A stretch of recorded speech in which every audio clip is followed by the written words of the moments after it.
Good evening, Gopher fans, and welcome to another episode of Sky U Pod, your college huddle Golden Gopher football podcast.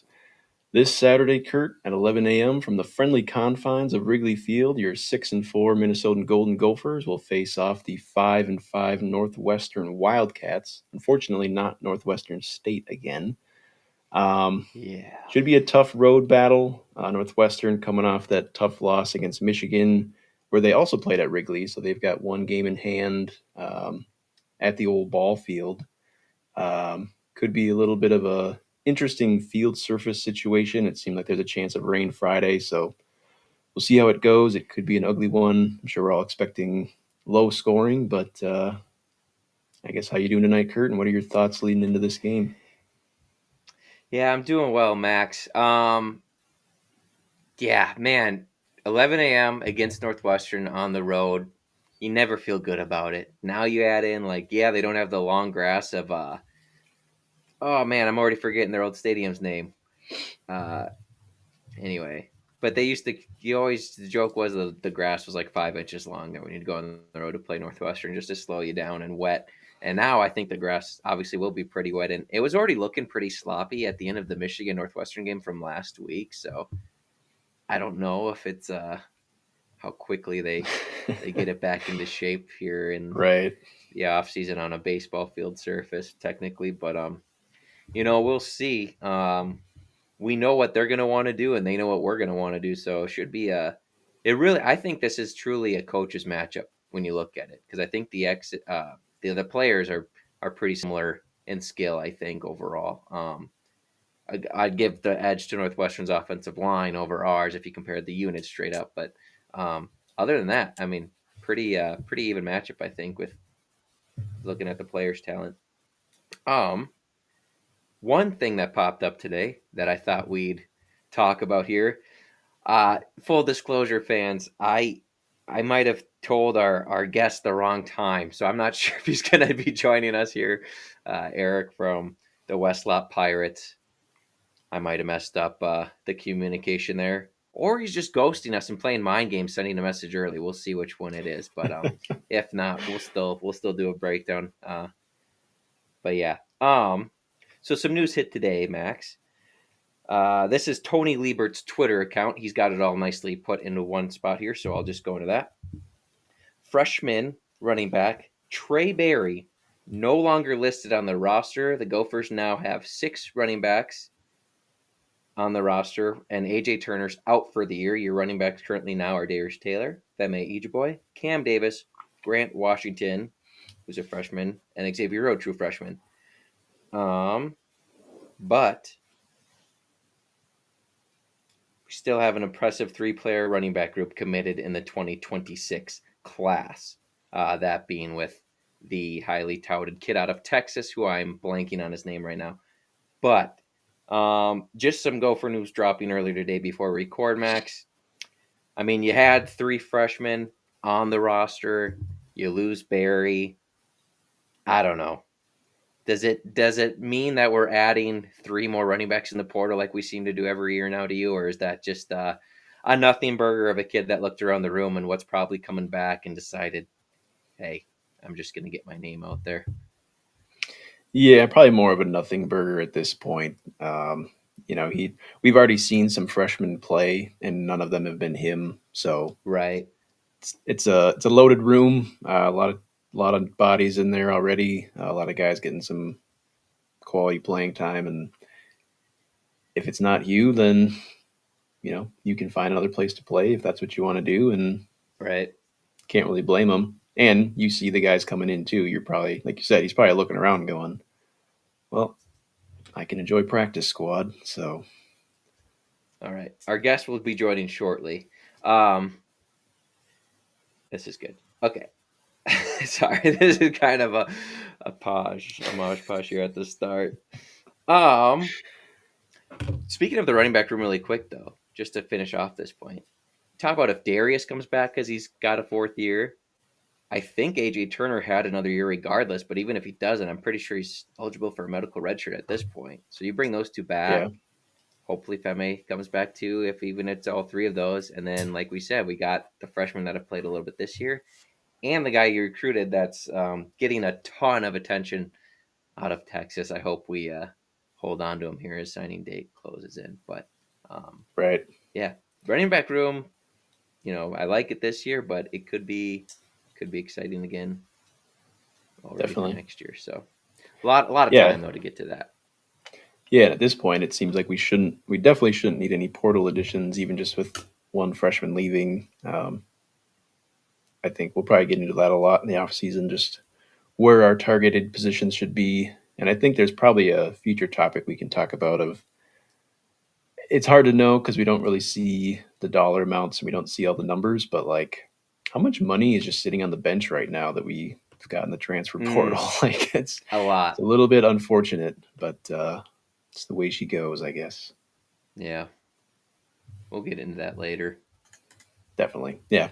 Like PJ says, all the NIL talk, all the transfer stuff, that's all after Wisconsin. Yeah, He definitely doesn't exactly. like to bring up like NIL, even just NIL like boosting the NIL numbers and things like that. So yeah. All right. Well, like we alluded to on tonight's show, we said we are going to have a special guest from the West Lots Pirates podcast, and that's Eric joining us as the Northwestern voice of the show. Eric, welcome in. Hope you're doing well. I guess how are we feeling leading into your matchup against the Gophers? We're doing all right. Thanks for having me on, guys. Yeah, I'm not gonna lie. It is you're catching us at a really tough time in Northwestern land, coming off of maybe the worst loss. I don't know, in about 15 years that we've experienced last weekend at Sure. Wrigley. It was pretty tough. So it's a bit of an uphill climb, but every week in the Big Ten is another week. So we're trying to Right. get past that, and hopefully the team is getting past that. More importantly. Yeah. Definitely. Um, Eric, if we were to take a step back, what was Northwestern's fans' expectations just at the start of the year? Our expectations were low, so Okay. I want to say Vegas had us at what 3.5 wins expected. I think most Northwestern fans were excited about Preston Stone, our transfer portal QB coming from SMU, but just had a lot of doubt about whether or not our offensive coordinator Zach Lujan could turn that into something good. Last year was a pretty rough year, and I think there was hope for improvement, but I don't think anyone, including us, pegged Northwestern to have a shot of winning at Penn State. And the path to 6 wins looked really difficult given our schedule and given the first week loss to Tulane. Um, maybe that's an important qualification. I think after week one, Northwestern fans' expectations were very, very low. Yeah. But here we sit 5-5 with 2 shots at getting that 6th win, and that's not. I won't claim that everybody's happy about that as a ultimate outcome for the year, but I think broadly the Cats have beaten expectations this season. Yeah. Sure. Building off of that, like we're on this podcast, we're pretty big fans of David Braun, just other than the fact that we went to the same college that he was coaching at previously, Winona State in Minnesota. Oh, there you go. Yeah, so we root for him in that way. I don't know. Are fans happy with the David Braun era, or what are the thoughts on the head coach? Yes and no. So everybody is very much rooting for David Braun.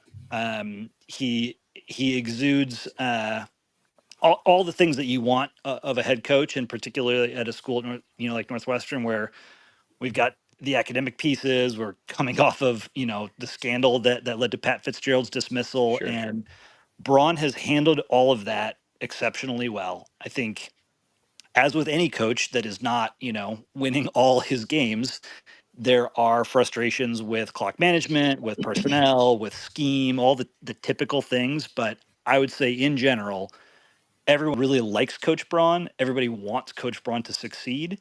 I think the big questions facing this program after this year will be going into a brand new stadium, a massive project, $850 million, et cetera, and potentially seemingly a new era for Northwestern. and how does Braun fit into that narrative? I don't have a strong opinion either way at this stage. I think there's a lot of variables still to fall. We've got a brand new AD in Mark Jackson that came in Sure. last year, I think. So what, we'll have to see how that all plays out. But outside of the wins and losses, folks really like David Braun. And it's it's funny that that first year he came in, Coach of the year, right? coach of Wasn't the he up there? year, Yeah. yeah, and 8 wins was so unexpected given the fall off from losing Pat Fitzgerald, right, who had been the face of the program for the better part of 2 decades, Yeah. and then on top of it, our defense had been so preposterously terrible the 2 years prior to Braun joining, and with basically the same personnel. There was not some influx of talent on the transfer portal. With basically the same personnel, he completely turned around the scheme. And I mean, he was hired out of North Dakota State to be the DC, and he was exceptional in that space. And so I mean, that's why he got, why they took the interim tag off of his name, and why he's gotten a chance to build himself up. And one of the things we talked about on our podcast when we recorded earlier this week was, yeah, there was one poster over the weekend that was talking about Braun, and in the light of Kurt Signetti, that has put all new coaches on notice. Yeah. Unfortunately, like, Right. you know what are the excuses? How do you justify keeping him in light of what is happening in Indiana? And the reality is, this is Braun's third season as a head football coach, and Kurt Signetti's on like year 35. So it's just a different Right. calculus, in my opinion. So I think, however this campaign ends, or whatever happens next year, generally he will be well regarded in the eyes of Northwestern fans. Yeah, well said. I guess before we get to the next question, crazy hypothetical. Let's say Braun gets hired away. We know Fitzgerald's likely not going to go back to Northwestern, but let's just say that happened. Would Northwestern fans be excited about that, or they don't want anything to do with Pat Fitzgerald anymore? Um, I'm just that curious, like what the yeah. kind of vibe is from the fans on that side of things. So I will say it's a loaded topic. I think if that came up, there would be a lot of strife within the Northwestern community. I would say categorically, a lot of folks felt like he was done wrong by the university, and a lot of folks have really high opinions of Fitz as a coach, as a leader, etc. I think where that, for me, and we've talked about this on our podcast, where that becomes problematic is when you look at his record the last 4 years at Northwestern. And when you take away the COVID year, 9 wins and 27 losses. Sure. Yeah.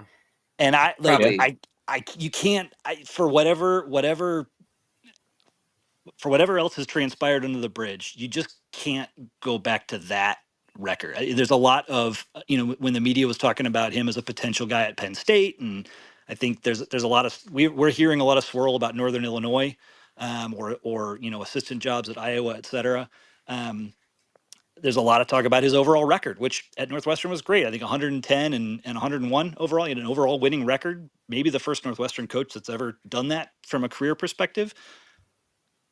But when you look at the lens of the last 4 years, which is when transfer portal existed, when NIL existed, I think there is a bit of a sea change that came out from under his feet. And regardless of the scandal or any of the other sort of stuff, for me that becomes a non-starter. I think for a lot of fans that becomes a non-starter. But I don't know. I guess we'll cross that bridge if we come to it. It'd be pretty Yeah. wild. Right. No, it would be absolutely crazy if that happened. I was just curious because, yeah, just with Hugh, I think of Northwestern, I think of Pat Fitzgerald. I was just curious what, Yeah.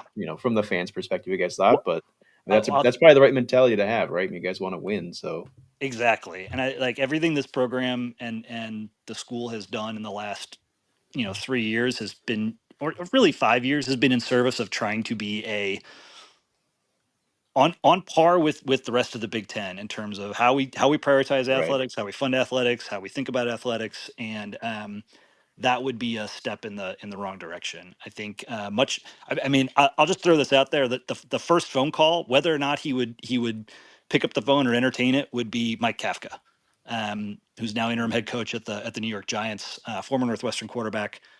Obviously, if he gets offered an NFL head coaching position, he is going to take that. But if fallout in New York led to him being available and there was a need, that would be my first call, at least. Sure. Yeah, That'd be that makes interesting. sense. Yeah. Well, I guess looking to Saturday, who are some players you think Gopher fans should watch out for on the Northwestern offense and defense? So I'm going to start with the guy that's just not getting nearly enough press and pub, and it's about our record, et cetera. But his name's Robert Fitzgerald. He's our just do everything runs, like particularly run stopping safety. But for anyone who was watching the game against Michigan this past weekend, he was just incandescent everywhere on the field, laying massive hits. I think he's got like 30 more tackles than Caleb Downs this year, solo tackles. So he is not like the linchpin of our defense is really our line and Mac Uline, the middle linebacker behind him, but that frees up Fitzgerald to just be a heat-seeking missile attacking the running game, and particularly, given the way y'all like to use Darius Taylor, et cetera, that's going to be a huge matchup. Is our run-stopping safety against your running game. Um, the other name I'll throw out, so there'll be a lot of they'll talk a ton about Preston Stone on the broadcast, our quarterback. They'll talk a lot about Caleb Komalafe, our running back, Griffin Wilde, our wide receiver. But Hunter Welsing, our starting tight end, has really he was arguably our biggest passing threat against a receiving threat, I should say, against Michigan this past weekend. Had some pretty excellent catches. Would have had a touchdown if not for our fingertip deflection by the defensive end of Michigan on, I think, our second drive.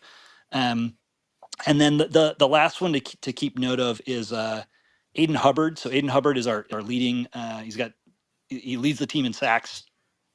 Anto Saka is our primary rush end, number 4. But Aiden Hubbard plays on the other side, and because Saka gets a lot of the attention, he is the one who's racked up more stats. He was knocked out in I believe, the first half against Michigan. They say he's day to day. If he plays, that's a massive boost to our pass rush and our defense overall. And if he doesn't, that probably gives Drake Lindsay a little extra confidence and comfort back there on Saturday.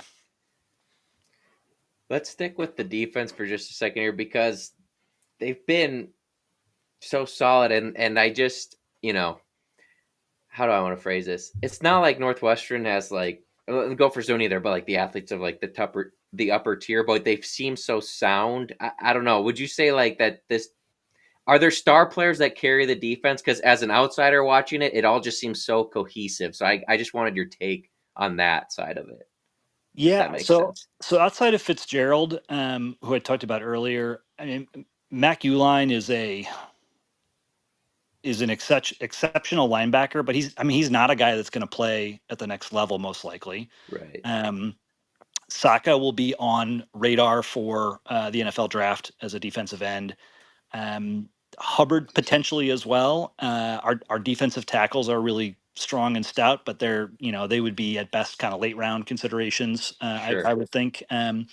So we don't have the athletic prowess for sure. I think what we do have is a very disciplined defense, and they do a really good job of kind of layering their coverage and their approach. So and that frees up a guy like Fitzgerald to make a lot of downhill attacking plays. We've got speed on our defense, particularly at linebacker in Ben Bruss. That's our other linebacker outside of Uline, who has a tremendous amount of speed. So we can cover the field better than we have in past years, in my opinion. Sure. But we're not gonna hold down or potentially suffocate an offense, but it's not a game changing D. Right. They will take advantage of mistakes. We turned Michigan over 5 times. God. Yeah. So it still stings to say those words out loud, knowing that we lost the game. But I'd say the other thing is that Tim McGarrigle is our defensive coordinator. He played linebacker at Northwestern I think he was the starting middle linebacker for 4 years. And he has picked up very much where our old DC Mike Hankowitz left off. He does an incredible job of mixing up just mixing in the right plays at the right times to really confuse a QB and force that QB's like second read and pounce on it. Um, Yeah. so like that kind of like manipulating the offense to get a big play is certainly something they do, but taking over a game or being a truly elite or dominant D is not something that I think is in our bag. Yeah, I just brought up one of my points I was going to make here after we get your score predictions, just the contrast between the two teams. Your defense seems very, disciplined, like you said, and ours. I mean, man, it's either we're sacking the quarterback or it's a huge play that we're giving up. It's just so boom or bust. So I was just kind of comparing the two defenses and how they've performed this year. It's kind of an all or nothing on the Gopher side, where Northwestern seems to just be more stout overall in general and consistent. But yeah, I mean, go ahead if you have Well, anything to say. oh, I was just going to add, we've been really challenged by elite receivers. So Marsh on Michigan absolutely tore us apart. We could not cover Makai Lemon at USC or I mean, Jacoby those two Lynn are for that pretty matter. good. We Yeah, don't they're have they're any of those. they're great, and Oregon kind of was able to do whatever they wanted against our D throwing the ball as well. But against less explosive teams, I think we've been able to do much better. Yeah, that'll be an interesting matchup for sure. I agree. Um, anything for you, Max, before we get into a score prediction? No, I think I'm good. Eric, go ahead, lay it on us. What do you think how this one plays out, and who do you got coming out on top? So I'll say this: I feel like the biggest factor on Northwestern's side is going to be how they have recovered from the Michigan game. This is like a classic letdown spot, and if we do that, like we don't have to me much of a prayer of winning this game if we don't come out and take it very very seriously. But by the same token, if we play with the intensity and the physicality we played with against Michigan, I think with the limited weapons on Minnesota's offense, we could win this game effectively. I think like knowing how these two teams have played over the years, I think this is going to be a tight defensive battle. Both teams want to run the ball. They both want to control the clock. And so I'm going to give it to Northwestern just because, they're my team, et cetera. But Yeah. I really think this could go either way. Wrigley Field is not going to be a dramatic home field advantage for us. Yeah, it's going to be novel for Minnesota playing there for the first time. It's going to feel a little bit different, but this is our seventh game at Wrigley Field over the last 15 years, and we are 0-6 thus far. Yeah. So we kick a lot of field goals. We really struggle in the red zone. So I'll say something like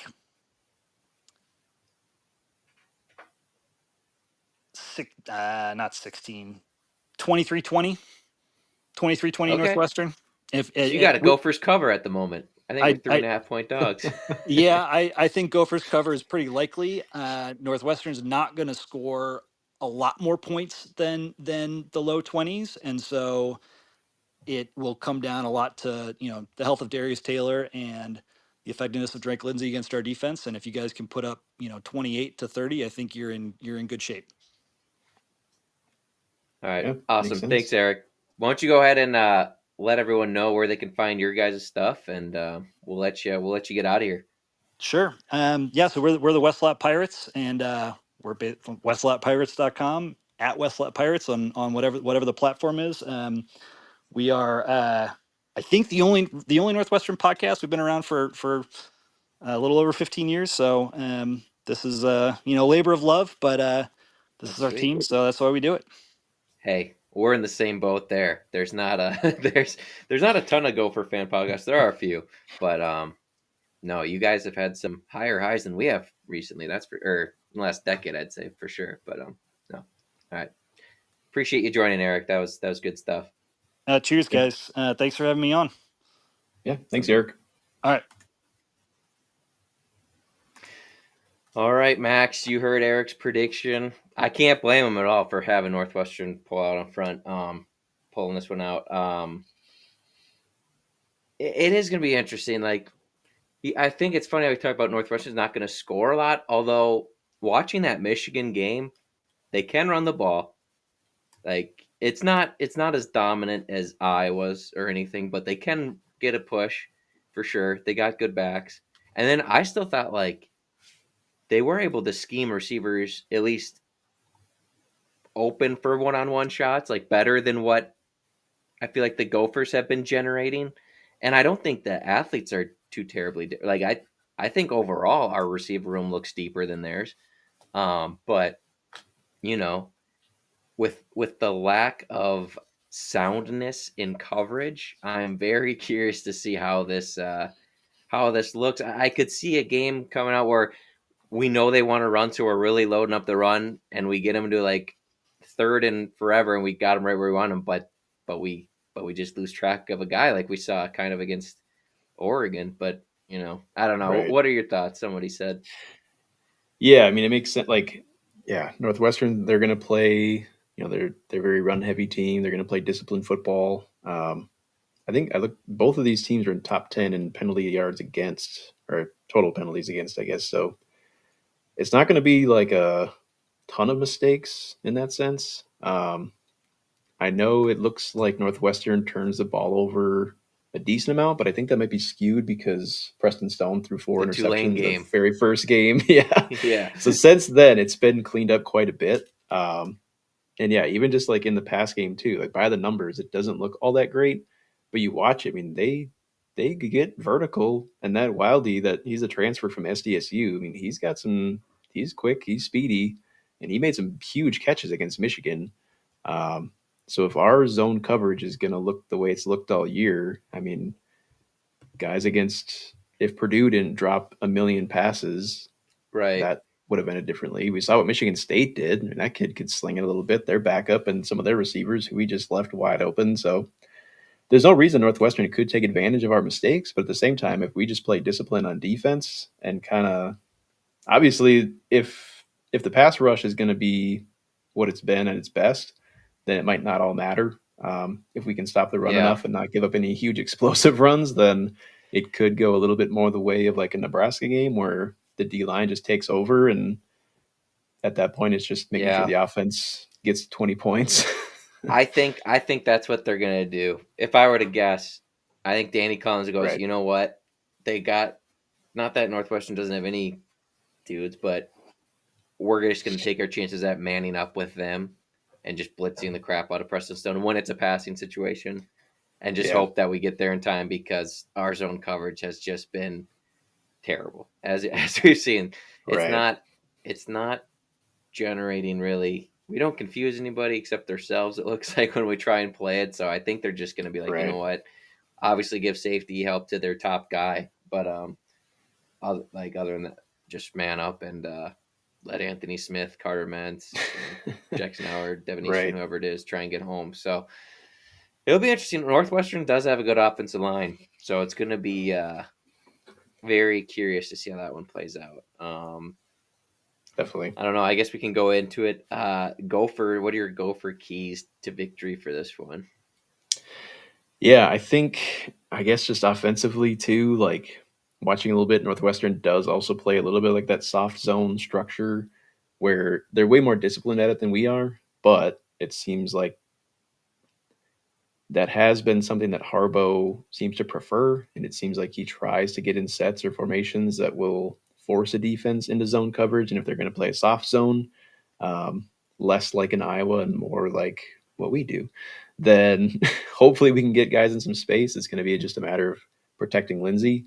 Um, so yeah, if we can just like use the quick intermediate pass game, hopefully that helps open up the run game. And like we saw with Darius Taylor back against Oregon, I mean, I think he would agree he looked pretty good. So offensively, we can just sustain drives and take advantage of they try to play a bend but don't break type of defense. They also, I know we talked about their turnovers, they take the ball away just as often. So Yeah. if we can take advantage of the bend and their bend but don't break, but make sure we're sustaining drives and finishing, that's going to pay dividends. And then yeah, defensively, it's really you got to shut down the run first and foremost. Otherwise, they're going to have a field day. And if we can force them into passes and hopefully turn them over a couple times too, and just win the field position battle, then it's all pretty simple. I mean, there's This is just classic Big Ten West football. Shut down the run, overcome the sloppy field, and hopefully Yeah. you're awake and off the bus at 11 a.m.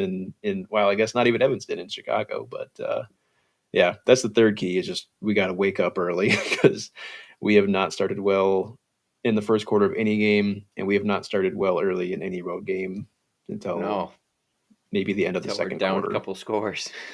Right, I mean, exactly. yeah, because every game we were down a couple scores, I think, before we scored. Even Cal, then weren't we down first? I think we were. I think But so. Yeah, yeah. But hopefully, I mean, PJ, he's a Chicago guy. He talked about being a Cubs fan growing up, so maybe this will be the spark he needs to get the guys fired up playing coach, at right? Wrigley. Yeah. Yeah. Um, I get. Do you want? Should I go and then score predictions or? I can give my score prediction. I Sure. know I Yeah. was texted. I was pretty negative, I know, throughout the week, but I've changed my tune. We're back. I think the thing that did change it for me, two things. Number one, like Eric mentioned, Northwestern has never won at Wrigley. I It's think true. I don't know what you would think that'd be kind of an advantage for them. It feels like it'd be more of an advantage since it's not even like a one-off game for them this against us because they've already just played against Michigan there. But I think they're coming. What is it? 3 or 4 straight losses now for Northwestern. They've played some tough games. Like I feel like they might just be a little bit worn down. I know we are coming off Oregon, but we've gotten beat pretty bad and then came back with not good wins, but at least ugly wins. We've kind of fought through. So this one might be a little bit ugly, but I've got the Gophers winning it 20-17. All right. All right. All right. My keys. So I think defensively they're gonna try and do what everyone's done and man up with us. Take away our run game and try and make us beat them in man. So I'm looking to Javon Tracy, I guess Lemecki too, but also Jalen Smith. They're gonna have to make plays down the field, and Jalen Smith had a couple nice ones against Oregon. Um, Lemecki had a nice little slant catch, but I think down the field shots are gonna where they make us beat them at. Um, I hope they play some zone because I think Drake will pick it apart, but he's been pretty good against that. I think teams are just gonna be like, yeah, let's just make them beat us. They get man up over the top down the field. So got to be able to win some, not even 50-50 balls, just get some separation downfield because I think Northwestern's defense is good, but they don't have the same corners as the Ducks, the Buckeyes. Right. They're beatable. I think we have athletes that can burn them if we get the right play calls in there and the right look. So just getting open down the field and making the play, I guess, is one key. Second key is I would, you can't necessarily just sell out because Preston Stone's been fine, like intermediate, but he gets inaccurate at times. He's not a super polished passer. If you can get to him, he does get rattled. So I would still load up the box and just take away his safety net and the tight end and the intermediate stuff. Kind of the same game plan they're probably going to get for us. I'd make him try and beat us. I should say this carefully for the Gopher defense. I want them to try and beat us deep, but not because of just We wide dare you. open coverage bust where there's guys running with no one near them. Yeah, kind of like how we did with Yeah, Nebraska. To be honest, I mean that sounds obvious considering it was the right. best game we played of the year, but it was the same thing. Like we were kind of taking away the run and then you know daring them to beat our pass rush to beat us down the field against our pass rush. So I think that's kind of the same game plan I would try and instill against Northwestern, but they're going to try and run the ball, and they do have a very good O line. So you're going to have to, be up, be ready to hit. I'm sure we'll have either Carey or Coy rolled down into the box quite often because this O line's good. It's not in the upper tier of the Big Ten like with Ohio State, the Ducks and the Hawkeyes, but I think they're like in top 6. So very good unit. We're gonna have our work cut out, and I don't know. Like, do I even say it? But special teams gotta be ready to do their part. Luckily, the Oregon game was out of hand, so it didn't really matter. But um, they just gotta be. It would be nice because of Northwestern style of offense and how they're taking their time, trying to drive the whole length of the field, like make them go the full length of the field because they don't hit a ton of explosives. Gophers haven't either. as you can see, both these offenses aren't really lighting it up right now. So those are my keys. I'm really 50-50 on who's going to pull this one out. Here's where I'm at. The Gophers have not shown me anything to trust them on the road. Iowa wasn't that far of a road trip, didn't get off the bus.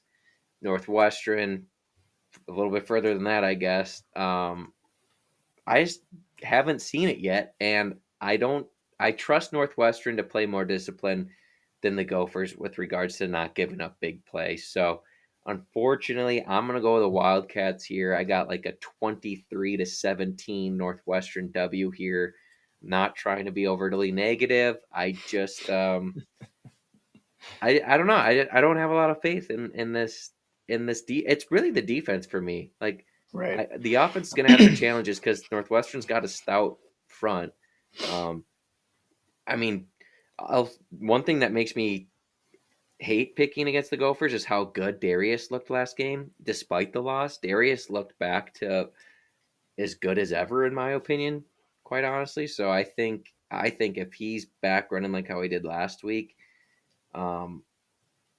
then I could look really silly because I think if Darius is rolling and the run game's going, I think we could pull away and win by 10 points or so. Right. So, yeah, Yeah. I just haven't seen it from the defense, especially on the road. So I can't.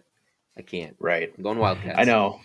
It's a tough one. I feel like both of these teams are probably very frustrated with the way the season's gone. I mean, Northwestern, it feels like they started low and kind of worked their way up until the last few games, obviously, but we just feel like we've kind of just plateaued at this, like, we're okay. And like, we're just, I don't know. Like, we're not like improving in any area. It's just frustrating. That's my thing. Yeah. I think But like Northwestern, you see the in-game changes and whatnot. I just don't see that at us. So yeah, go ahead. yeah, it's really going to be who's the most. Yeah, no, it's going to be kind of like who's the most resilient team who can come from behind probably at some point in this game too. But like you said though about the defensive scheme, like the game plan, forcing them to pass the ball is like the line in the sand because looking it up, Northwestern has 0 games where they've thrown for 200 plus yards against Power 4 teams. Yeah. The rest of the year, they've done it twice, and that was against Western Illinois and Louisiana Monroe. Yeah. So, I mean, it could be good. Yeah. It could be good. Like if we're able to stop the run, then I like our odds. Like I think Anthony Smith could have a day, get to 12 sacks in the year on this game, maybe or something. Yeah. I don't know, but right. That's the thing. Like know. it's there. Like it's not like we have to do something that's. It's not like Northwestern's been lighting it up through the air and they just have to be better on the ground. Like they kind of have to use the ground to get the open shots downfield. And I think the D-line's been fine even throughout the struggles. Maybe not always tackling well like the rest of the team, but overall, I think the D-line has been pretty solid. So I could be talked into this is the perfect storm for the Gophers to bounce back and get a road win finally this year of just how we match up with them. Although I say that still believing that Northwestern's offensive line is a pretty good unit. There was another point I was going to make in there. Coaching... No, I think it's gone. Shooty did text in his pick a couple days ago. I think he meant it. He's got the Gophers taking this one 32-17. He doesn't respect you smart schools at all. He's always taking the Gophers to win big. So yeah, I like it. That's a lot of points in this one too. So I respect it. We'll see. Yeah. It could. I just got to see it. Got to see it on the road first before I believe it. And you get this one, you're setting yourself up nice. Oh, I found it. The point I was going to make before moving on is I think if you're Northwestern too, the coaches say every game's important, and it is, but they're looking at Minnesota as their best chance at getting that 6th win because after us, I believe, is Illinois. And not that Illinois has been as hot as people thought they were going to be this year, but I think we can admit that the Gophers don't look as impressive as Illinois has probably at times this year. So they're probably going all out to get that bowl win this game. And obviously they'll go all out against Illinois too. But it's just, the coaches are doing everything they can to make sure they secure the bowl win this one. So they're not having to go through Illinois to get to that bowl game. So right. That was the other point I was going to use as my kind of logic there, and we'll see what old Danny Collins and Greg Harbaugh got schemed up. And Yeah. it's amazing. Maybe this is a good transition, kind of away from this specific game. It is amazing how, I mean, we're doing it and the media is doing it. All the talk has gone to the coordinators, and PJ has just kind of been like, do. Like, I feel like nobody talks about Right. PJ and his like ability to get the team ready. It's all been like, well, Callahan can get the O line to block, and Greg Harbaugh's play calls suck, and Danny Collins is Yeah. first time coordinator, and the guys are out of position. It's just like, yeah, and PJ's doing what exactly? Like, I don't know. Right. I just think maybe we can start asking a little bit more of our ninth year head coach to have a little bit better of a feel on how to get his teams ready for these games and at least simplify things. I mean, Right. the X's and O's comment is just still, I know we talked about it on our breakdown episode. It's still really bothering me. If you're not going to go back and listen or haven't listened to that yet, he basically said, there were a lot of plays out there where our X was just as good as the Ducks O, but their talent was just better. And that really bothers me because if that's true, you don't just see Ducks running wide open. And even if they do get open and beat you down the field, you see a guy that's getting sprinted past like that, right? It's not just a Right. coverage bust where no one's near him. You see a guy turning and running full speed but can't catch him. That's not what was happening. We just had nobody near their guys Yeah. and tackled so poorly. The offense came out with some rinky-dink stuff, which I'm not always necessarily opposed to, but like running Wildcat on 2nd and 15, running 2 consecutive screens, all that stuff just still bothering me clearly. We just got to change our best and get back to a Yeah. better game plan. Definitely. Yeah, and the frustrating part is not that we did that and lost big to Oregon, because like we talked about, we could have played our best game and the score could have been the same. It's that we've done these same things against the Rutgers, Michigan State, Purdue. All year. Like, yeah, it hasn't changed. It hasn't mattered who we've played. Like we've gone into the Purdue game, we've gone into the Michigan State game talking about how poor their defenses are, and we were maybe slightly more productive at some points against Oregon. Like it doesn't make any sense. We're trying to figure it out. I know the offensive line is really, really, really struggling, and that makes it hard. But it's also your job to improve those players and put them in a position right to do better, like we've talked about with gap scheme. I know you can't just change that on the fly, but you have some plays. It's worked. Like you can It's install worked like when they've 2 ran new it. plays. Right. Whatever. I know. We Now could we're go getting on and into on. typical fans. Like, oh, we're you think the we're coach is sitting spiraling there now. doing nothing? We're spiraling. We're spiraling. Hey, if we're gonna win, it's because of these two. Just pick them up. I got the Darius Taylor auto there. You see that, folks? Hold on. And then the Drake May pink lava, I believe it's called. I just thought this looked sick, and I bought a pack of these and didn't get any Gophers. So I was kind of salty, so I picked these up for about $1. Actually, Darius went for like a little bit more than that, but I put things on my Christmas list, and Santa seems to miss them sometimes. Don't tell my wife, but it's okay. That was a good Freudian slip of who Kurt wanted as the Vikings quarterback. What'd I say? You said Drake May. Oh, did I? I think, unless I'm hearing things. I thought you said probably Drake did. Drake Lindsay. I probably did. That's funny. Our friend group was just talking about Drake. Yeah. Oh, man. I'm sorry, Drake. I know you're Drake Lindsay. You're my guy. Still my favorite player on offense this year, easily, Drake Lindsay. Oh, definitely. Yeah, if there's one shining spot, probably on the whole team, has been Drake Lindsay, which is, it's going to be someone. I'd like it to be the quarterback. So, yeah. Speaking of shining spots, we hit the Sky U Pod parlay last weekend, folks.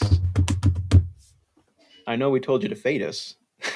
Yeah. But if you were smart, you would have faded that advice. So yeah, that's right. It's been that bad. But not last weekend. We hit it. We did it. It feels good to win one, When you can bet Iowa to cover and they do, and then they still lose, that feels pretty good. That's the cherry on top. Absolutely. Yeah. I did text Shuddy here. Shuddy couldn't join us tonight, and I do have his lock of the week. He's he loves going for these teams that are just struggling this year. He's taken NC State plus 4.5 on the road against Florida State. I believe that's a Thursday night game. So It's Friday night because that was going to be mine. Friday? Is it Friday? Okay, Friday Yeah. night game. Let me find another one. That's Oh, hilarious. he stole yours? I had all these stats ready to go. No, well, that's I thought perfect. you meant like you were considering it and then switch, but that was going to Nope. be yours. Okay. No, that's perfect. I can tell you why Spencer picked that. At Okay, first, perfect. looking at it, it's like, oh, Florida State, like, I know they've been struggling this year, but 4.5 points, NC State's, they should be able to do that, right? Well, looking into it a little bit closer, NC State this year at home has wins over ECU, Virginia, Georgia Tech, pretty solid home resume. Since 2021, as home underdogs, NC State's 7-2 against the number. And since 2021, outright, they're 26-7. So like, okay, I didn't expect NC State to have that big of a home field advantage, but Florida State, I mean, they can win on the road, right? Florida State hasn't won a road game since November 25th of 2023. 7 straight road losses. That includes Virginia and That's Stanford rough. this year. Yeah, I'm sorry. And I they have a read look that wrong. ahead I read before it that it was a Florida. Florida State home game. I apologize. All right. So great Hey. pick, Shitty. Great pick. Do you need some time now? Do you need me to go? Go for it. Yeah. All right. I'll find one. I'm not going to lie. I didn't find any that I absolutely loved this week, but I settled on this one.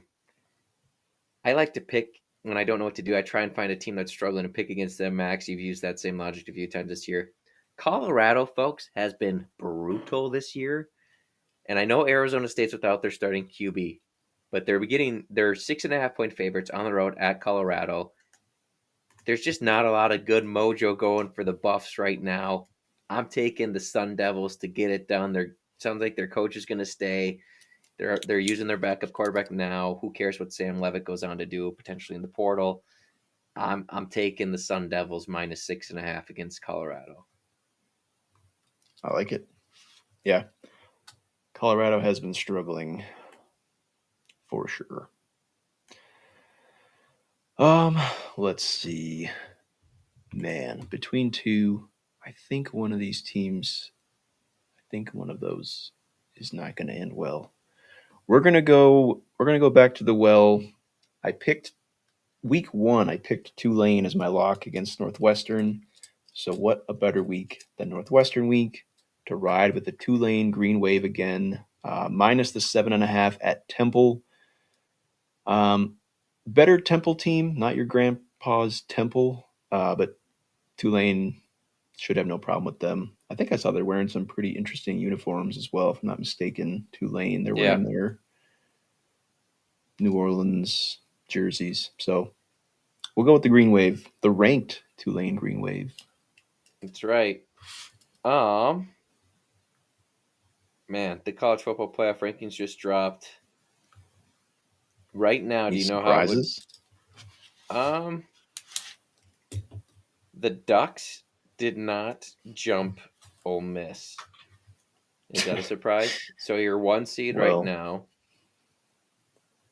Well, those are the playoffs. Here's how the playoff picture would look if it started right now. I have that in front of me. Okay.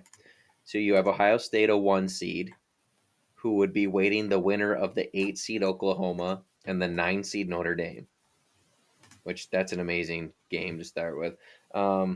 You have the 2 seed Indiana, who awaits the winner of the Ducks versus the Crimson Tide.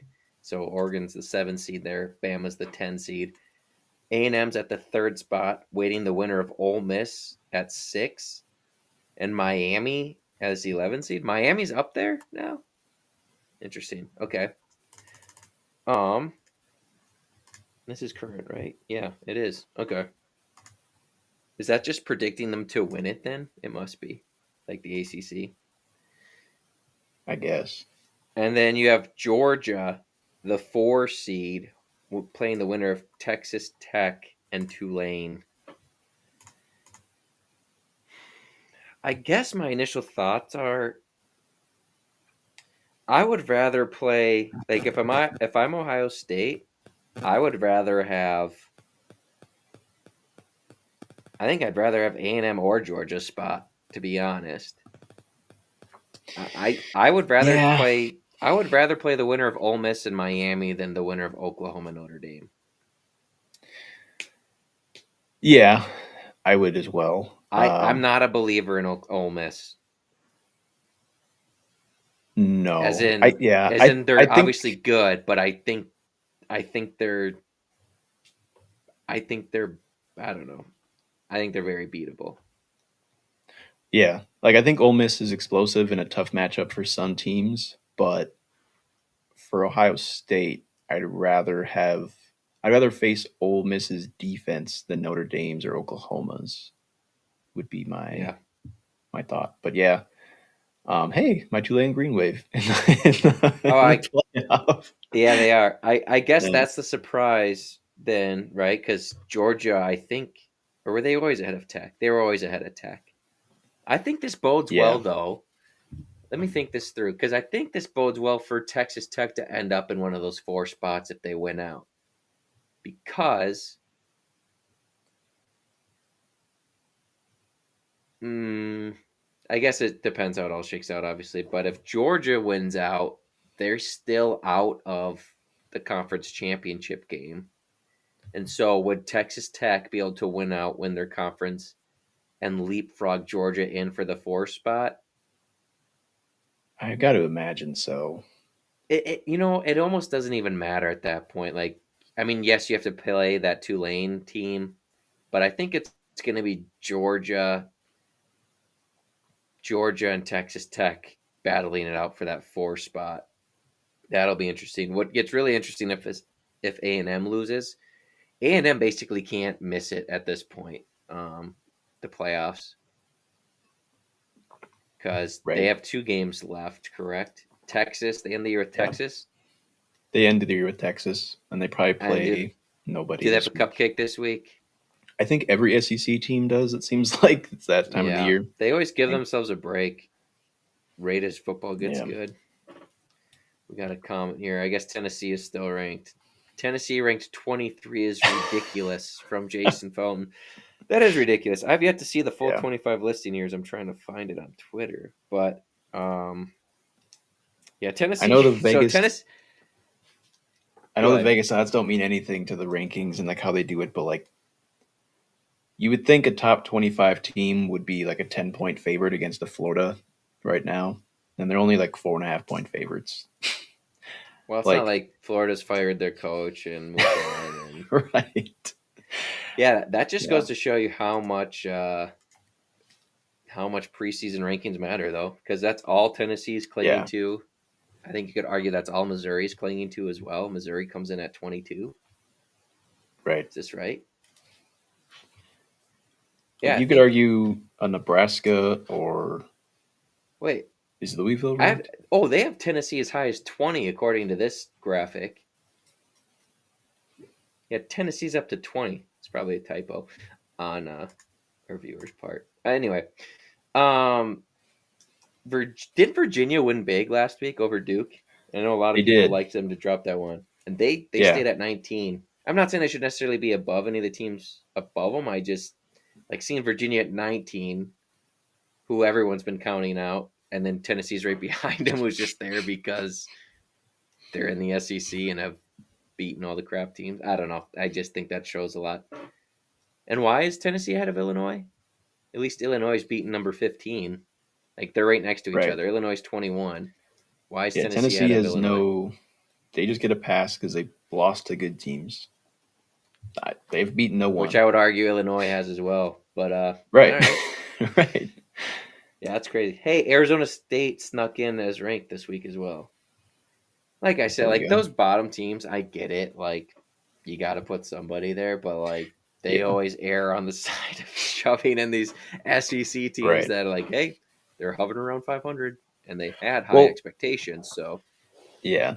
It's less that they're in, it's more that now they can look at it and be like, well, yeah, because Oklahoma beat Tennessee, a ranked team. right, Like, it's propping up all those teams in that let's see, 6 to 11 or 6 to 10 range for the SEC because you have Ole Miss at 6, right. Bama at 8. I'm sorry, Oklahoma at 8, Bama at 10. Texas dropped to 17.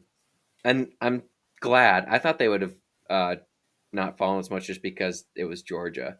I thought they were going to leave them ahead of South Carolina and maybe even Vandy, but they did drop them down. So Texas has 3 losses, right? I don't know. Yeah. They can't get in, can they? They'd have a good win against A&M. I bet you if they beat A&M, you will hear the push to get Texas into the playoff Yeah. because they will have But they wins got to over get by the A&M Razorbacks. and Oklahoma. Yeah. What'd you say? They got to get by the Razorbacks this weekend. Okay. Well, hey, that's a team that's been playing everybody close They have been. for Yeah. some reason. Man. Yeah. Other news. Gophers are expected to flip a quarterback commit. Did you see this, Max? No. Sam Spiegelman. He predicts Minnesota will flip 3-star 2026 quarterback Cole Bergeron. I don't know if that's how it's pronounced, but that's how it's spelled exactly like Bergeron for the Bruins. So that's how I'm saying it. Cole Bergeron from Virginia Tech following the Hokies' hiring of James Franklin as head football coach. Bergeron, a Lafayette, Louisiana native, ranked number 19 among pro-style QBs by 247 Sports, received a Minnesota offer November 10th amid the program's push for its first high school QB signing since no, that's AI making up stuff at the end there. But anyway, he is ranked number 19 among pro style quarterbacks. And we do have a current QB commit, I believe the kid from South Dakota. So I don't know. Any thoughts there on PJ potentially adding a second quarterback? He hasn't done that since I believe 2019, the 2019 class. So that Yeah. if we flip them and sign both, it'll be the first dual quarterback class since 2019. That would be interesting. And don't. Well, I thought we had a kid from California too. No, or is he a He's a year freshman now. younger? He's on the team now. Oh, okay. Well, Oh no. no. The kid Yes, from Mater Day, yeah. from Mater He's Day a High 20. School. I believe he's a year out. I think he's a junior this year. Okay. Well, Almost positive. they're gonna have to be sitting a while behind Drake, I guess. You know what I mean? Like, I don't Yeah. know. Well, my thought is, do you? I don't think it like is a sign of in-house people leaving necessarily, because they would probably go the portal route then if they thought it was someone Right. in-house immediately. You wouldn't try and replace them with all true freshman quarterbacks. So my theories are the first kid that we offered and got committed, they're either feeling like he might explore elsewhere or further evaluation shows that he's not a good match for what we want to do. That would be my prediction. Sure. Or they just saw that this kid was maybe available after the Virginia Tech kind of chaos type stuff, and they feel like he's better and just going out and getting him, trying to get him. Yeah. Yeah. We'll take. I mean, it's not a bad thing. As many arms as possible. Considering what, just like 2 years ago, we had like 3 people in the quarterback Right. room, so it was Right. some And slim if they pickings if all, we would have had an injury. yeah, and if they all end up sticking around too, and that's our depth, I'd rather have that than just random transfers we had to pay out of the portal. Right. So Right. yeah, I like it. That's all I got, Maxwell. Well, should we get some quick picks in and end this show? Oh yeah. A few good games this weekend. Some interesting ones, but first one, we've got USC at Oregon. Oregon might be beat up from their Friday night matchup.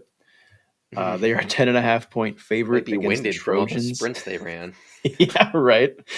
Yeah, I don't know how healthy, if they're going to get all their receivers, everyone back for this one. That'd be big for them, but I don't know. I'm going to take the Trojans. I think they keep it Really? close. I think I I just want the think Trojans to keep it close because I think this is I the think that's most what. fun Yeah, game. That's where I think I'm I'm at. just betting I with my was heart.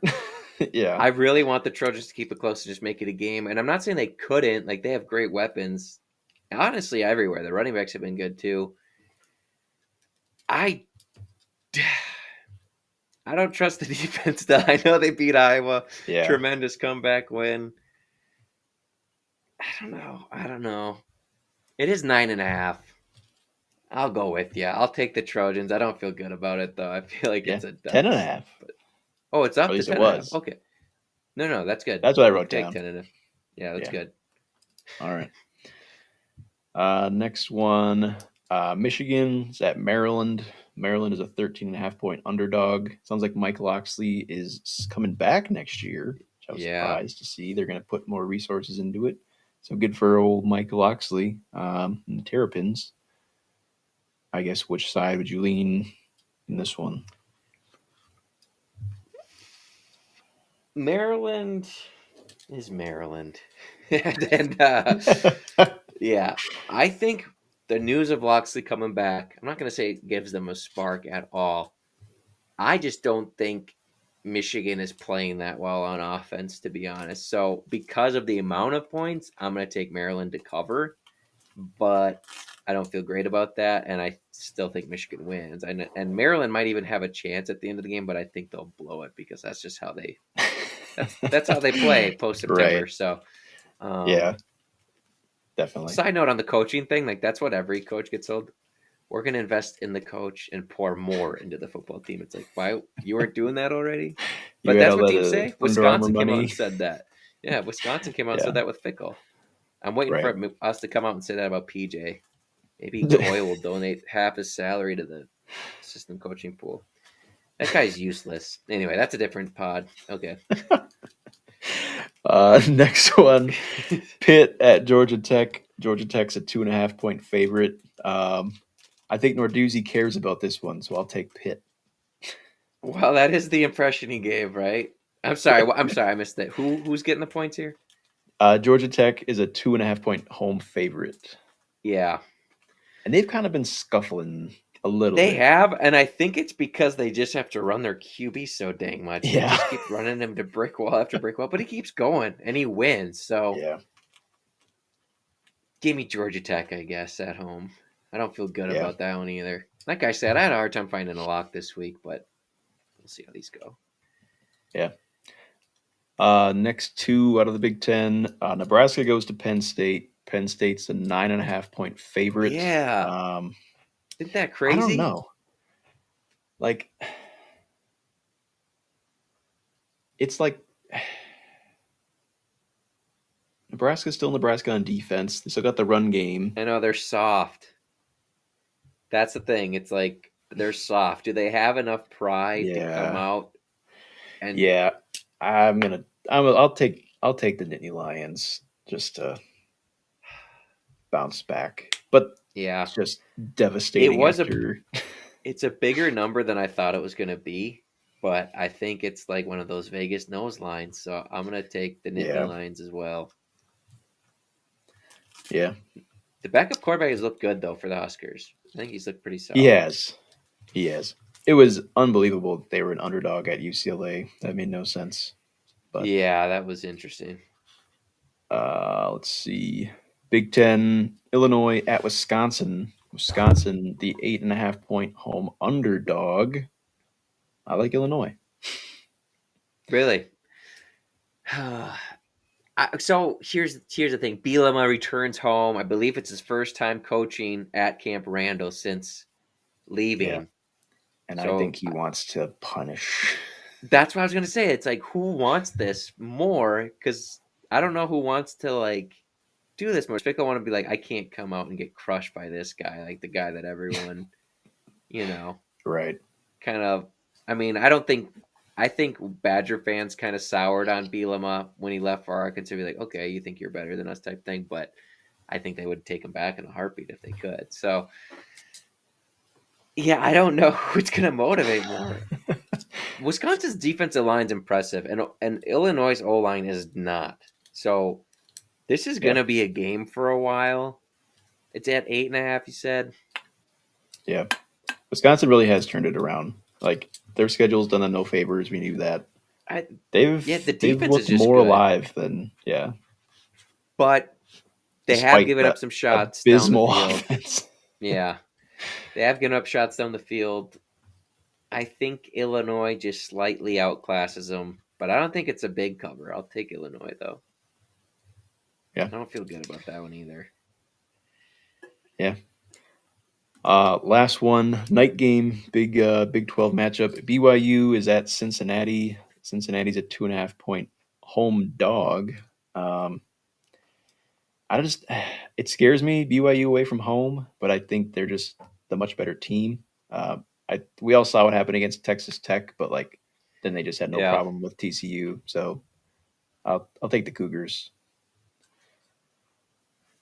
Yeah, Cincinnati's tough because who'd they drop the one to when we were needing them to? Iowa State or something?